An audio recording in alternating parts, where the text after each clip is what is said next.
Colonel Ramón Vidal stepped to the microphone before the final reel had finished playing. His printed announcement was already open in his hand as he began reading the ruling into the auditorium, his voice cutting across the sound of the film still running behind him. Several journalists in the front rows turned away from the screen before he reached the end of the first sentence. Brigitte Bardot stood to one side of the stage with her hands at her sides, watching him deliver the announcement without once turning in her direction. Bardot stood to one side of the stage with her hands at her sides and her weight evenly placed. The auditorium lights were still at their screening level, low across the main body of the hall, brighter at the stage edges, and the screen behind her and Vidal was still casting its moving light across the front rows. Several journalists in the front rows had already turned from the screen toward the stage, their notebooks lifting from their laps, their bodies rotating in their seats toward the source of Vidal's voice. The newsreel camera operators stationed along the auditorium walls had redirected their equipment within the first seconds of Vidal's approach to the microphone. The lenses that had been pointed at the screen during the screening had pivoted toward the stage, the operators stepping slightly behind their equipment to reframe. Two operators on the left wall had their cameras raised and running, their eyes at the viewfinders. All eyes turned toward Vidal as he raised his printed statement to reading height and continued into the second sentence of his announcement. Vidal did not look at Bardot as he spoke.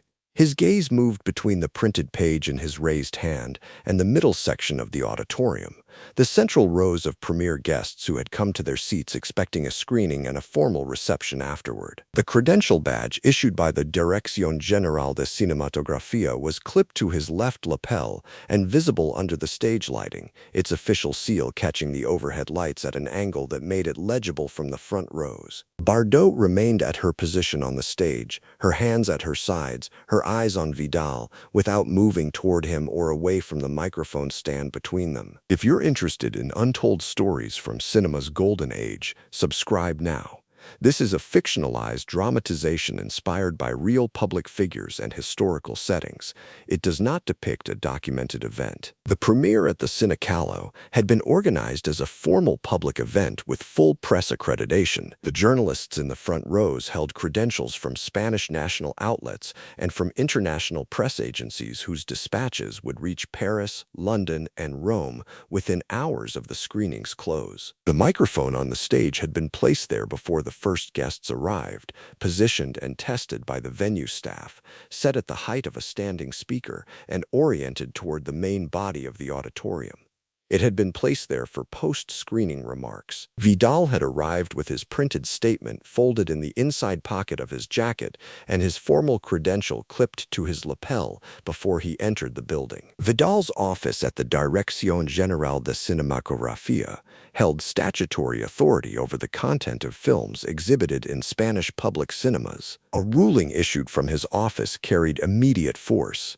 It did not require a secondary approval, a waiting period, or a formal appeal process before taking effect. The journalists in the front rows who covered Spanish cultural affairs recognized the credential on his lapel and the headed paper of the printed statement he was holding. Several of them had been present at previous public announcements from his office. The newsreel camera operators had been running their equipment from the moment the screening began. Their positions along the auditorium walls had been assigned before the guests arrived, and their equipment had been in continuous operation throughout the final reel. The length of their wall positions gave them a sightline to the full stage and to the front half of the auditorium simultaneously. The press journalists in the front rows had their notebooks open on their laps from the moment Vidal stepped toward the microphone.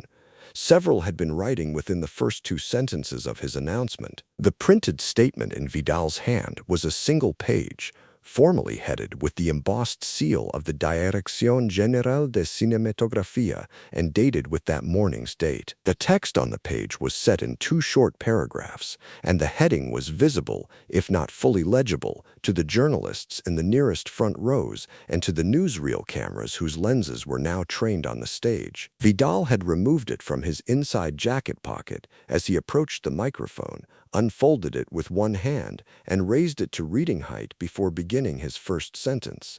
It had not lowered from that position since he began. Bardot had been standing on the stage when Vidal approached the microphone.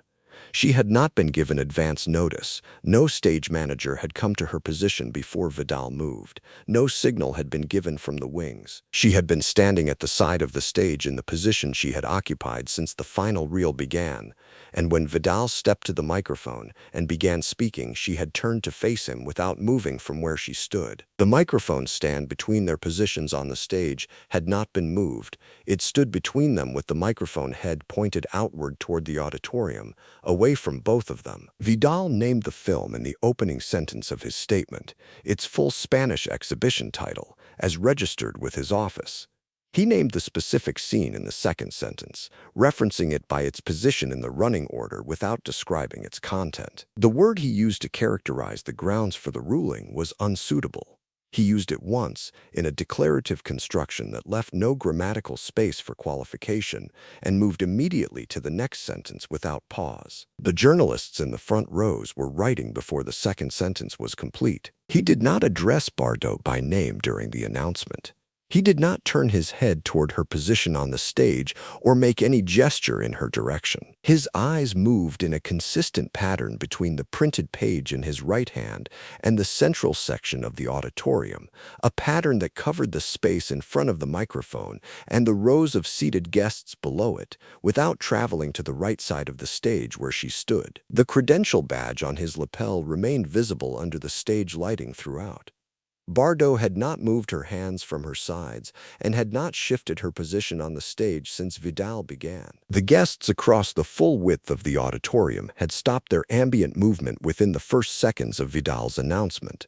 Those in the rear rows who had still been watching the screen had turned in their seats toward the stage. Those in the middle section who had been exchanging low words with the guests beside them had stopped speaking.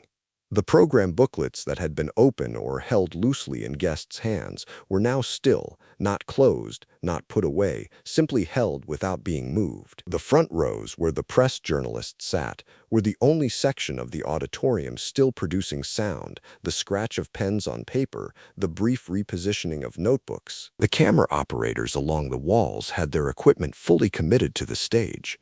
2 of the 4 operators had stepped a half step from their original wall positions to sharpen their sight lines to the stage front. All 4 cameras were running and oriented forward. The journalists in the front rows, who had been writing continuously since Vidal began, were now, several of them, watching the stage with their pens resting against their pages.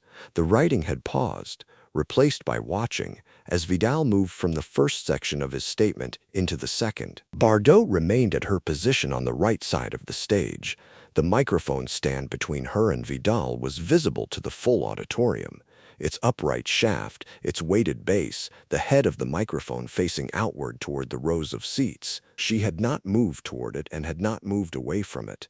Her hands remained at her sides, and her eyes remained on Vidal. Vidal reached the second section of his statement. This section addressed the implementation process, the timeline by which the designated scene would be removed from the print before its general release date, and the name of the production company contact to whom the formal notice would be delivered. His voice held the same flat reading register it had maintained from the first sentence.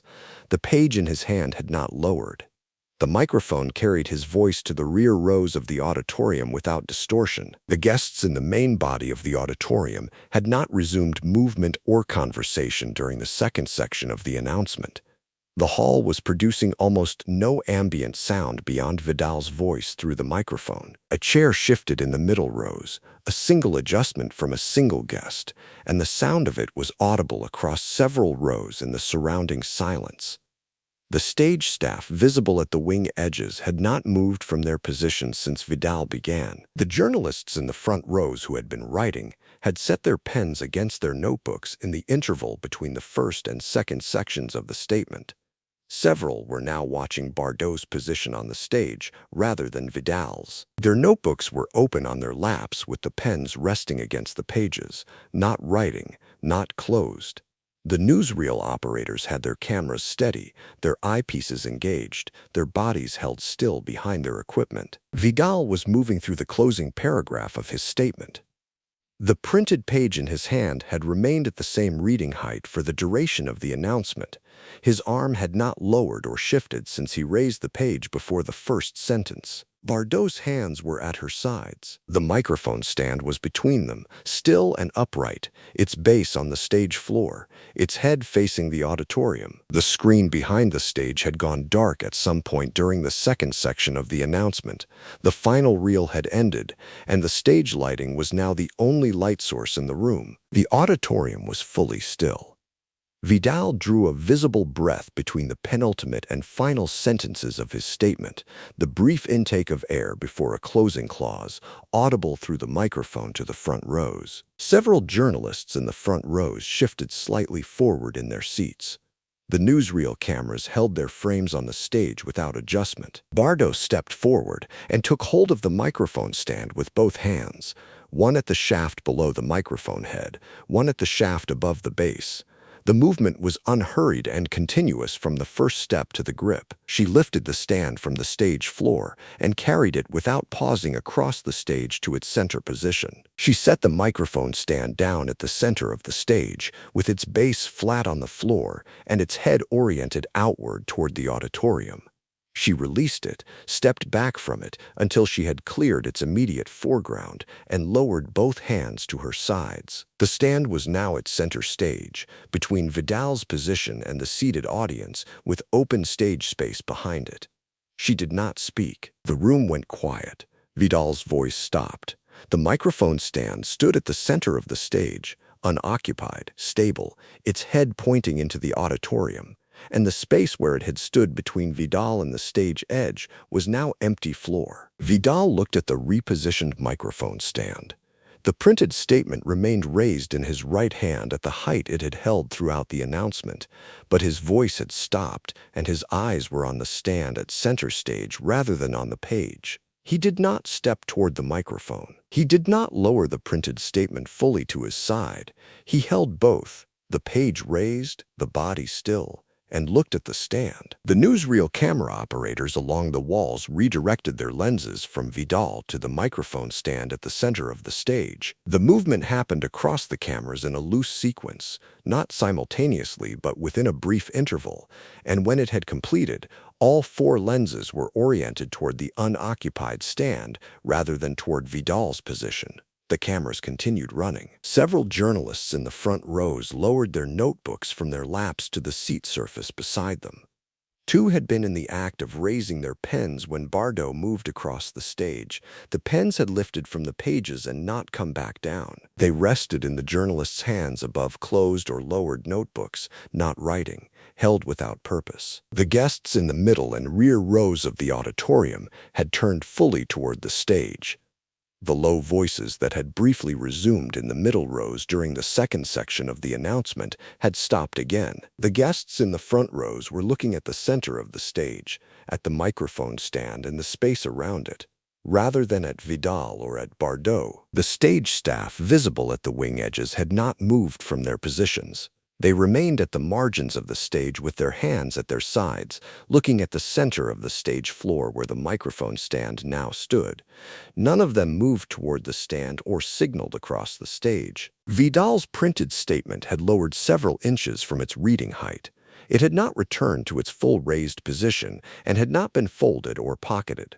It rested in his hand at a midpoint between reading height and his side, held, not released, at an intermediate position. He had not looked away from the microphone stand at center stage. No one moved.